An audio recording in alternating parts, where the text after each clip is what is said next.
नमस्कार साथियों, बहुत बहुत स्वागत है आपका एम्प्लॉयमेंट्स पॉइंट में। सीआईएसएफ ने भर्ती निकाल दी है। वैकेंसी है कांस्टेबल ड्राइवर की और कांस्टेबल ड्राइवर कम पंप ऑपरेटर की। ऑनलाइन फॉर्म आपके 23 जनवरी से लेके 22 फरवरी तक भरे जाएंगे। फॉर्म भरने की लास्ट डेट 22 फरवरी है और आज इस वीडियो में इस वैकेंसी की कंप्लीट डिटेल आपको मिलने वाली है। एक एक चीज हम समझाएंगे, तो आप वीडियो एंड तक देखना, इसके बिल्कुल भी मत करना। चलिए शुरू करते हैं। सबसे पहली कंडीशन है कि मेल इंडियन सिटीजन ही अप्लाई कर सकते हैं, फीमेल कैंडिडेट एलिजिबल नहीं है। सैलरी आपको मिलेगी पे लेवल 3 में, यानी 21,700 वाले ग्रेड में। 21,700 वाले ग्रेड में आपकी भर्ती होगी और लगभग सैलरी आपको स्टार्टिंग में 38,000 के आसपास मिलेगी।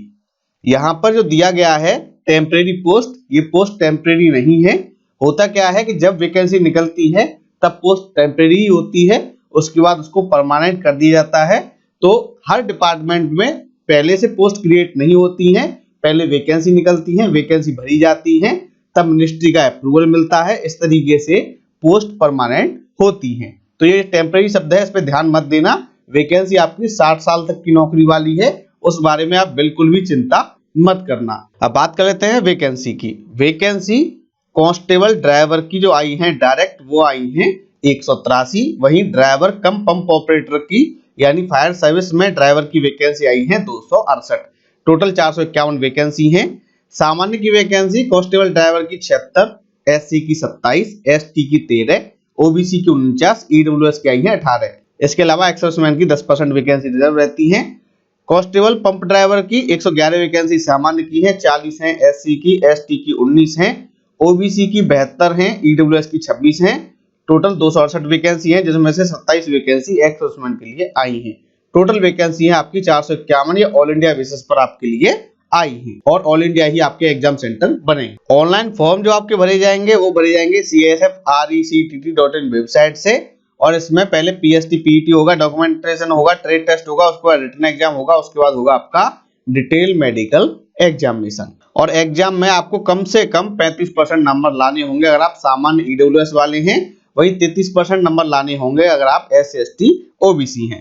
बात कर लेते हैं एज लिमिट की। एज लिमिट 21 से लेकर 27 साल रखी गई है, क्योंकि भारत सरकार का नियम है 20 साल से पहले किसी को भी heavy vehicle driving licence transport वाला अलाउ नहीं किया जाता है, अलॉट नहीं किया जाता है। तो 21 से लेकर 27 साल आपकी एज लिमिट होनी चाहिए और ये 22 फरवरी को काउंट की जाएगी। अगर हम बात करें अपर एज में रिलैक्सेशन की, SC/ST को 5 साल की, OBC को 3 साल की छूट दी जाएगी। अब बात कर लेते हैं एजुकेशन क्वालिफिकेशन की। इसके लिए आप 10th पास होने चाहिए, साथ ही आपके पास हैवी मोटर व्हीकल का लाइसेंस होना चाहिए, यानी HMV हो या फिर ट्रांसपोर्ट व्हीकल यानी TV का लाइसेंस हो, लाइट मोटर व्हीकल का लाइसेंस हो और मोटरसाइकिल विद गियर, ये तीनों लाइसेंस आपके होने चाहिए। हालांकि ये एक ही में इंक्लूड रहते हैं, तो हैवी मोटर व्हीकल या फिर transport vehicle licence, light motor vehicle licence और मोटरसाइकिल विद गियर, ये तीनों लाइसेंस आपके पास होने चाहिए। 18 साल की एज से पहले जारी किए गए लाइसेंस मान्य नहीं होते।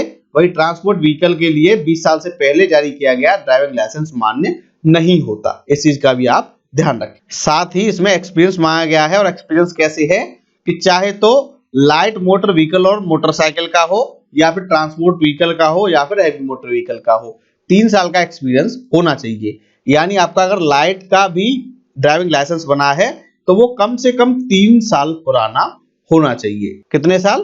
3 साल।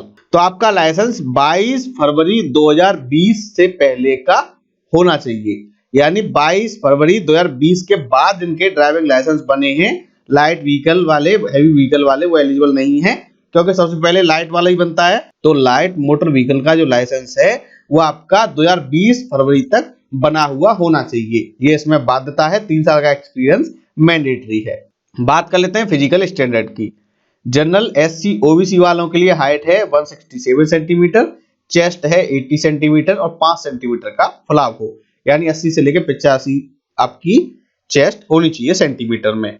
जो हिली एरिया वाले हैं, यानी गढ़वाली, कुमाऊनी, गोरखा, डोगरा, मराठा, इसके अलावा नागालैंड, सिक्किम, अरुणाचल प्रदेश, मणिपुर, त्रिपुरा, मिजोरम, मेघालय, असम, हिमाचल प्रदेश, जम्मू कश्मीर, इनके लिए हाइट है 160 सेंटीमीटर, चेस्ट 78 सेंटीमीटर बना फुलाए, फुलाने के बाद ये हो जाए 83 सेंटीमीटर। जो कैंडिडेट एसटी के हैं पूरे भारत के, उनके लिए हाइट है 160 सेंटीमीटर, चेस्ट कम से कम 76 सेंटीमीटर और इसमें 5 सेंटीमीटर का फुलाव हो। बात कर लेते हैं मेडिकल स्टैंडर्ड की। मेडिकल स्टैंडर्ड आपके अच्छे होने चाहिए क्योंकि ड्राइवर की पोस्ट है। वेट जो है वो हाइट के अकॉर्डिंग होना चाहिए, एज के अकॉर्डिंग होना चाहिए। आपको नॉक नी न हो, फ्लैट फुट न हो, वेरिकोज वीन्स न हो और आंखों में भेंगापन न हो। आपकी मेंटल बॉडी हेल्थ अच्छी होनी चाहिए। आई साइट की बात करें, आई साइट आपकी नियर विजन N6 होनी चाहिए दोनों आंखों की। वहीं डिस्टेंट विजन जो है वो आपकी 6/6 होनी चाहिए, यानी आई साइट आपकी सीधे सीधे 6/6 होनी चाहिए। कोई भी विजुअल करेक्शन अलाउ नहीं है, चश्मे वाले भी अलाउ नहीं है, कोई भी अलाउ नहीं है। 6/6 जिसकी आई साइट है वही अलाउ होगा क्योंकि पोस्ट है ड्राइवर की। Colour vision test CP 3rd by Ishihara पर रहने वाला है और बाइनोकुलर विजन आपका होना चाहिए। टैटू की बात करें तो टैटू शरीर के कुछ हिस्सों पे अलाउ है, हाथ के भीतर की साइड में, वो भी 1/4 से ज्यादा नहीं होना चाहिए। अब बात कर लेते हैं आवेदन करने की। एप्लीकेशन फॉर्म है ऑनलाइन CISF RECTT.in से आपके 23 जनवरी से ऑनलाइन फॉर्म बनना शुरू हो जाएंगे। CISF कांस्टेबल ड्राइवर रिक्रूटमेंट 2023 के फॉर्म आपके CISF की वेबसाइट से भरे जाएंगे। सेंटर आपके कहां-कहां बनाए गए हैं तो देखो, नॉर्थन सेक्टर का जो सेंटर है जिसमें चंडीगढ़, हरियाणा, हिमाचल प्रदेश, जम्मू कश्मीर, लेह लद्दाख, राजस्थान ये रीजन आते हैं और साथ ही आएगा आपका पंजाब। इनके लिए बनाया गया है महिपालपुर नई दिल्ली में, यानी DIG CISF north zone headquarters CISF campus post Mahipalpur नई दिल्ली 110037। ये आपका एग्जाम सेंटर बनाया गया है। दिल्ली, यूपी और उत्तराखंड यानी NCR के लिए DIG CISF RRC NCR zone headquarter CISF army battalion post Shipra sun city district Ghaziabad state Uttar Pradesh 2010-14 यहाँ पर बनेगा दिल्ली, यूपी और उत्तराखंड का। दादर नगर हवेली, दमन दीव, गोवा, गुजरात और महाराष्ट्र इनके लिए वेस्टर्न सेक्टर अलॉट किया गया है। यहाँ पर जो आपका सेंटर बनेगा वो बनेगा CISF complex sector 35 Kharghar, Navi Mumbai. Chhattisgarh और मध्य प्रदेश की बात करें तो इनका सेंट्रल सेक्टर है। इनके लिए भिलाई में आपका सेंटर बनेगा। कहां पर? भिलाई में। और भिलाई कहाँ है? भिलाई आपकी दुर्ग जिले में आती है। बहुत बड़ा सेंटर है आयरन का, जहां पर आयरन की बहुत सारी फाउंड्री हैं, लोहे के कारखाने हैं। तो भिलाई में आपका छत्तीसगढ़ में सेंटर बनेगा MP और छत्तीसगढ़ वालों का। बिहार झारखंड की बात करें तो इसको ईस्टर्न सेक्टर में शामिल किया गया है। इसके लिए CISF second resident battalion post Dhurwa district Ranchi state Jharkhand, Jharkhand के जो राजधानी है रांची, वहां पर आपका सेंटर बनेगा। आंध्र प्रदेश, कर्नाटक, केरल, लक्षद्वीप, पौंडीचेरी, तमिलनाडु और तेलंगाना। साउथर्न सेक्टर जो है वहां पर राजाजी भवन, बसंत नगर, चेन्नई ये आपका सेंटर रहने वाला है। अंडमान निकोबार, सिक्किम, उड़ीसा और west Bengal. North east sector 2 any sector 2 का जो सेंटर बनेगा वो बनेगा ईस्ट कोलकाता टाउनशिप, कस्बा कोलकाता में। तो आपका कोलकाता में सेंटर रहने वाला है, ईस्ट कोलकाता में। अरुणाचल प्रदेश, असम, मणिपुर, मेघालय, मिजोरम, नागालैंड और त्रिपुरा इनके लिए नॉर्थ ईस्ट सेक्टर आपका रहने वाला है, जिसमें आपका जो सेंटर बनेगा वो बनेगा CISF headquarter Beharbari near AG colony, hockey stadium road, post Vashishtha district Kamrup, Assam. Kamrup जिले में आपका सेंटर बनेगा। फॉर्म भरने की लास्ट डेट हम आपको बता चुके हैं, 22 फरवरी रहने वाली है।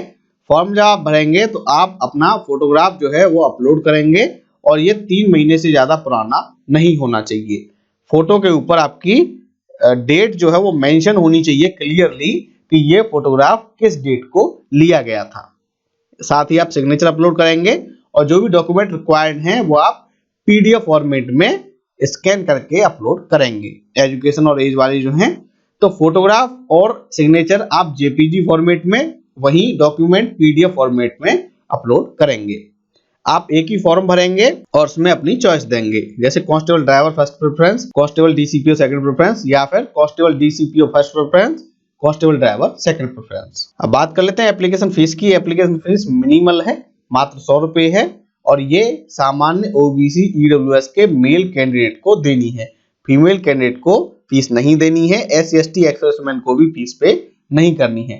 फीस का पेमेंट आप नेट बैंकिंग द्वारा कर सकते हैं, क्रेडिट कार्ड, डेबिट कार्ड द्वारा, या फिर UPI के थ्रू आप पे कर सकते हैं, या फिर आप चालान जनरेट करके SBI ब्रांच में जमा करा सकते हैं। और SBI चालान जो है वो 22 फरवरी तक आप जनरेट कर लें और 24 फरवरी तक आप जमा करा सकते हैं। अब बात कर लेते हैं रिक्रूटमेंट टेस्ट की। तो सबसे पहले आपका हाइट वार टेस्ट होगा। हाइट जो है वो सामान्य ओबीसी ईडब्ल्यूएस इनके लिए रखी गई है 167 सेंटीमीटर।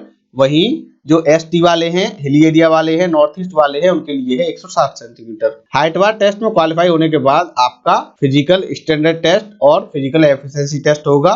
पीटी पीएसटी होगी। पीएसटी के बारे में हम आपको पहले ही बता चुके हैं, हाइट वगैरह टेस्ट वगैरह के बारे में। जो पीटी होगी यानी फिजिकल एफिशिएंसी टेस्ट होगा, उसमें 800 मीटर की रन आपको करनी होगी 3 मिनट 15 सेकंड में। लॉन्ग जंप करनी होगी 11 फीट की, आपको 3 चांस मिलेंगे।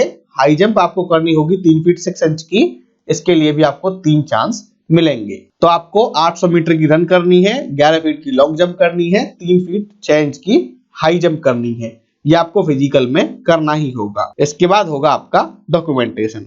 डॉक्यूमेंट में आप अपने सारे education certificate, date of birth का सर्टिफिकेट यानी 10th का सर्टिफिकेट, इसके अलावा valid HMV LMV motorcycle with gear driving licence, SST OBC EWS वाले हैं तो अपना सर्टिफिकेट। अगर आप हिली एरिया वाले हैं और हाइट में रिलैक्सेशन क्लेम कर रहे हैं उसका सर्टिफिकेट। इस तरीके से जो भी डॉक्यूमेंट आप क्लेम कर रहे हैं वो सब आप डॉक्यूमेंट लेके आएंगे। 4 रीसेंट पासपोर्ट साइज फोटोग्राफ लेके आएंगे, यानी जो आप फॉर्म पे अपलोड करेंगे वही आपका होना चाहिए। इसके अलावा जो भी डॉक्यूमेंट आप क्लेम कर रहे हैं वो सब डॉक्यूमेंट आप लेके आएंगे। डॉक्यूमेंट में पास हो जाने के बाद या डॉक्यूमेंट वेरिफिकेशन क्वालिफाई करने के बाद होगा आपका ट्रेड टेस्ट।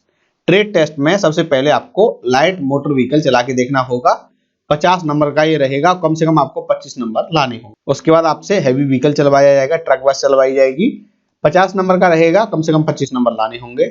उसके बाद practical knowledge of motor mechanism and ability to carry out minor repair of vehicles, यानी आपको मोटर मैकेनिज्म की कितनी जानकारी है, गाड़ी के बारे में आप कितना जानते हैं वो आपसे पूछा जाएगा।